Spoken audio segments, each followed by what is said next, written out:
आप अपने माँ बाप का कभी हाथ पकड़ के ये बोल दें, और या कभी आप अपनी औलाद के साथ ऐसी बात कर दें, या अपने फैमिली मेम्बर्स में से बीवी के साथ किसी के साथ भी ये बात कर दें, तो जो दिन हम चिक चिक करते रहते हैं ना कि मेरी ये बात मानो, मेरी वो बात मानो, वो कहती तुम मेरी नहीं मानते, मैं कहता हूँ तुम मेरी नहीं मानती।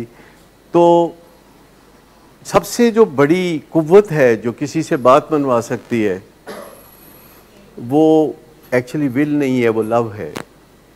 सारी विल लव से जन्म लेती है। जब आप किसी के साथ मोहब्बत करते हैं और उसको पता होता है कि आप उससे मोहब्बत करते हैं और आपको भी पता होता है कि आप करते हैं, तो फिर आप कोई रास्ता निकालते हैं। क्योंकि वो जो अक्सर लोग मुझे पूछते हैं कि ये जो पेशेंट्स आते हैं यहाँ में, वो तो विलिंग नहीं होते, और पेशेंट्स यहाँ आते हैं तो वो हैरान होकर पूछते हैं कि ये विलिंग वेज नाम कैसे है, कि विलिंग तो होते नहीं पेशेंट, तो फिर ये विलिंग वेज कैसे है। तो बात यह है कि विलिंग वेज नाम आया where there is a will there is way, कि जहाँ विल होती है, और असल में बात यह है कि जहाँ प्यार होता है वहाँ रास्ता निकलता है। कितना डरते हैं आप अपने बच्चे को रिहैब में डालने से, और कितना मुश्किल होता है आके बात करना अपने बच्चे के बारे में कि हमने उसको रिहैब में डालना है, उसका ये मसला है।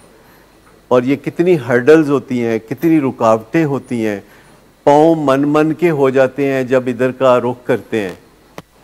लेकिन ये सारी हर्डल्स कौन अबूर करता है? ये मोहब्बत जो कि आपको अपनी औलाद से होती है, या अपने खामद या अपनी बीवी से होती है, वो मोहब्बत मजबूर करती है कि आप हर रुकावट अबूर करके, हर शेम में से बाहर निकल के तो आप विलिंग वेज तक पहुंच जाते हैं।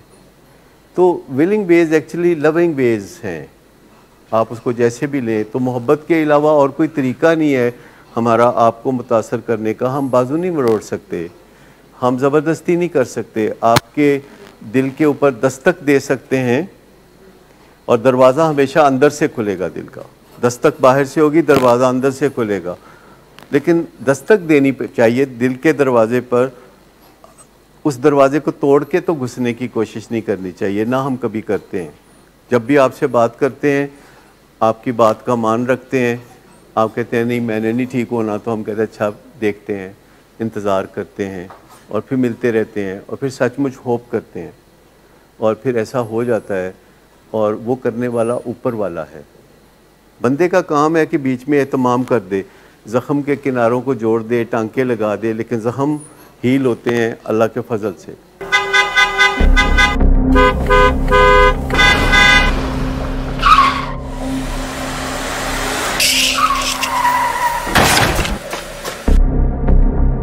घटिया इंसान, इतनी देर से गेट क्यों खोला?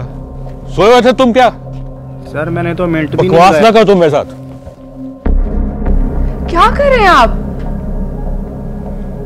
अब्बा जी घर पे हैं, नशे में गालियां दे रहे हैं। खुदारा होश में आए, क्या हो गया आपको? होश में कैसे आऊं? सारा किया धरा इन्हीं का तो है। शराब नोशी की वजह किरदार की खराबी नहीं, मूड की खराबी है। शराब नोशी कभी भी नशे की बीमारी में बदल सकती है। नशे की बीमारी हर स्टेज पर काबिले इलाज है। मदद हासिल कीजिए, क्योंकि वो ऐसा नहीं करेगा। विलिंग वेज से मदद हासिल कीजिए, कहीं से भी मदद हासिल कीजिए, लेकिन फौरी मदद हासिल कीजिए। जिस मोज़े के इंतजार में आपने बहुत देर कर दी, अब वो दस्तक दे रहा है। मदद हासिल कीजिए, मदद हासिल कीजिए, मदद हासिल कीजिए।